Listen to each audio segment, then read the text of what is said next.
在上网的时候，不管你是发 IG 限动啊 ，Google 你想不起来的歌词，或看这一期的影片，你有没有想过，这些我们每天习以为常的网络功能到底是怎么来的呢？今天就让我们一起来聊聊造就这一切的关键人物 Triple W 发明人的故事吧。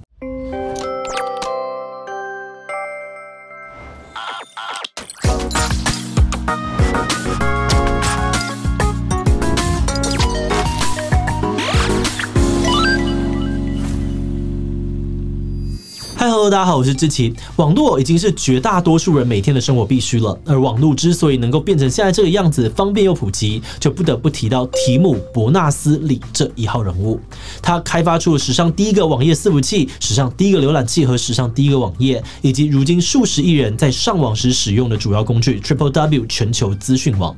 你可能会想哦，发明了这个人人都在用的东西，他应该赚了超多钱吧？错，他压根就没有申请专利，而是把 Triple W 免费开放给所有人使用。那么今天呢，就要来介绍这个伯纳斯李到底是何方神圣，他是怎么样发明出 Triple W 的，而他又为什么不申请专利呢？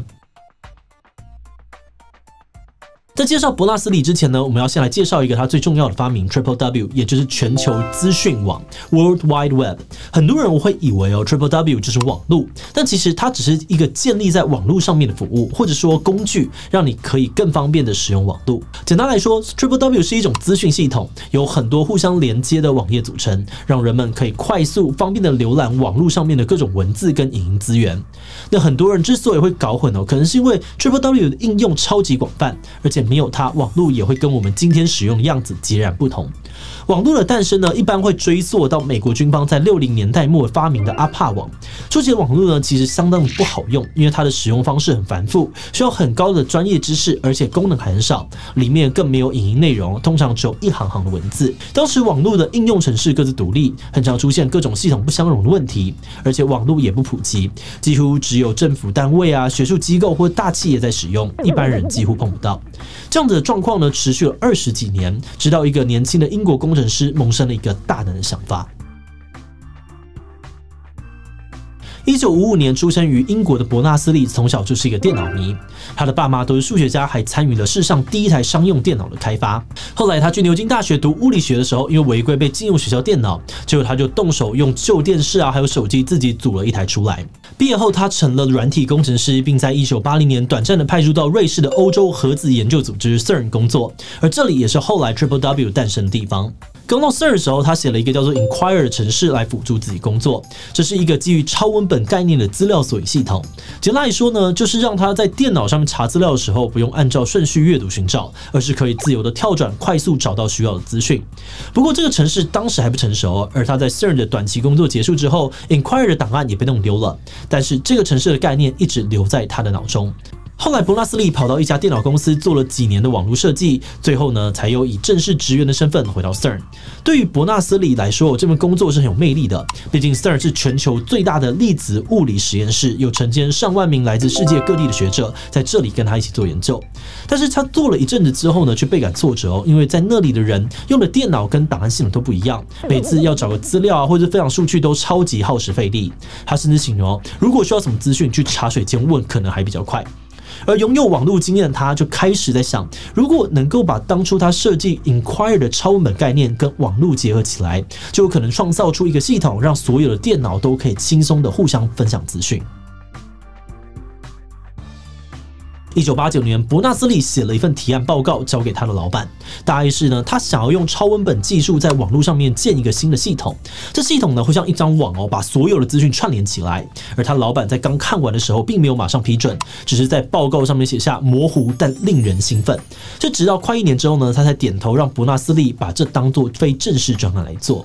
老板放行之后呢，伯纳斯李很快的找来了几个同事加入专案，着手开发，并将他们要创造的这个系统呢，正式命名为 World Wide Web 全球资讯网。在先前 Inquire 的基础上面，他们很快就发明出了3项关键技术，用来创建网页的 HTML， 用来传输网页资讯的 HTTP， 还有用来找到网页的 URL， 也就是网址。有了这些之后呢，伯纳斯李很快就架出了世上的第一个网页伺服器、第一个网页浏览器以及第一个网页。就这样子在专案开始不到1年的时间里面 ，Triple W 便诞生了。，TripleW 的一大成就呢，就是我们现在习以为常的上网方式，点一下图片或者是文字，就可以跳转到相应的网页，观看页面上面的文字或影音内容。或者以伯纳斯里自己的话来说，在 TripleW 之后呢，点击 click 这个字就开始有了截然不同的意义。但是如果仅仅是发明出 TripleW， 那它未必会对世界造成那么大的影响。接下来的发展才是让 TripleW 变得如此关键的原因。在 TripleW 刚诞生的时候呢，有强劲的对手 Gopher， 它也是一个用网络来共享资讯的系统。不过后来 Gopher 走上了商业化的道路，申请了专利，并且在1993年宣布对使用者收费。相反的 ，TripleW 并没有申请专利，而且在 Gopher 宣布收费不久之后，就免费的对外开放，还公开原始码，让任何人都能够自由的使用。其实要不要申请专利，伯纳斯里也有过挣扎，但他后来还是决定遵从自己的初衷，就是创造一个让世界互通有无的平台。而他很清楚，要普及的前提就是开放，尤其当时的网络发展还不成熟，所以他认为呢，必须要吸引大量的使用者还有开发者一起来建构改进这个系统，才能够全力的发展。结果也证明他的想法是正确的。TripleW 在许多人的贡献下逐渐的完善，普及率很快就超过了 Gopher， 更带动了网络的普及。1995年，《纽约时报》就评论 TripleW 把网络带给了大众，没有 TripleW 就不会有网络热潮。而从这之后呢，人类快速的迈入数位时代，从搜寻引擎啊、网络购物、入口网站到社群媒体，还有串流影音的出现，短短的20-30年之间，无数人的生活因为 TripleW 的开放有了天翻地覆的变化。反观发明人伯纳斯里的生活倒是没有那么戏剧性的改变。发明 TripleW 之后呢，几十年来伯纳斯利从 Stern 啊、麻省理工学院，再到母校牛津大学任职，依旧呢埋首研究开发，既没有成名，也没有致富，还被《时代》杂志称作是资讯时代的埋名英雄。但他本人呢，倒是显得不怎么在意，受访时呢还笑说：“好险没有变成名人，那一定很恐怖。”同时呢，他也一再强调，要是他当初存心想要拿 TripleW 赚钱，那他也不可能会变得这么流行。只是他也承认这一切的发展都超乎了他的预期。而为了继续追求维护自己理想当中的网络，他创办了非营利组织全球资讯网基金会。而这个组织的一大宗旨呢，就是致力于让地球上面的每一个人都可以安全有效的使用网络。同时，伯纳斯利也多次透过这个基金会公开的呼吁各界关注数位落差的问题。前年呢，他就在基金会的官网发表了一封公开信，强调在上网已经是基本人权的今天，全球还是有无数人完全接触不到网络，或者缺乏足够的软硬体设备来充分使用网络。尤其当时是疫情最严重的时候，许多年轻人都在家中远端上课时，缺乏资源的年轻人却只能够被迫中断学业。他还进一步的提到，就算能够使用网络，许多人也会受到网络霸凌、假资讯等等的威胁。而他们也在信中写道，就算面临种种挑战，他还是相信网络仍然是一股向善的力量，而透过众人的努力，问题也有机会获得改善。因此，他呼吁所有的人，尤其是企业跟政府，加速推动偏乡地区的网络基础建设，一起加入改变的行列，为我们想要的世界提供更强大、安全，而且能够包容所有人的网络。在台湾面临数位转型的大趋势底下，行政院从2021年启动智慧国家方案，以促进社会数位包容为其中一个推动策略，致力于改善数位时代的种种问题，希望建立一个没有差别的待遇，也更加安全有保障的资讯社会。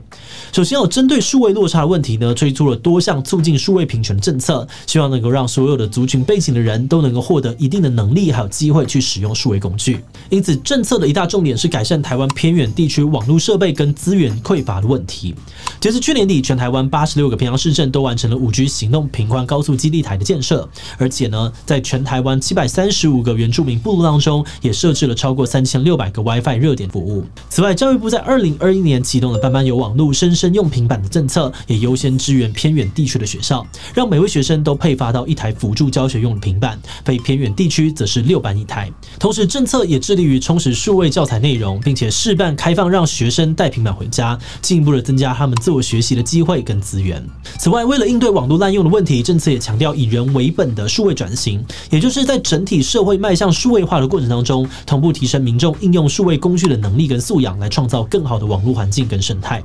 比如开设数位课程，加强民众的网络安全观念，包含了辨识假资讯啊，还有网络诈骗的能力，以及对于资讯伦理还有法律的认识，以改善网络霸凌等等的问题。截至2022年已经有超过4.6万位的民众参与相关的数位课程。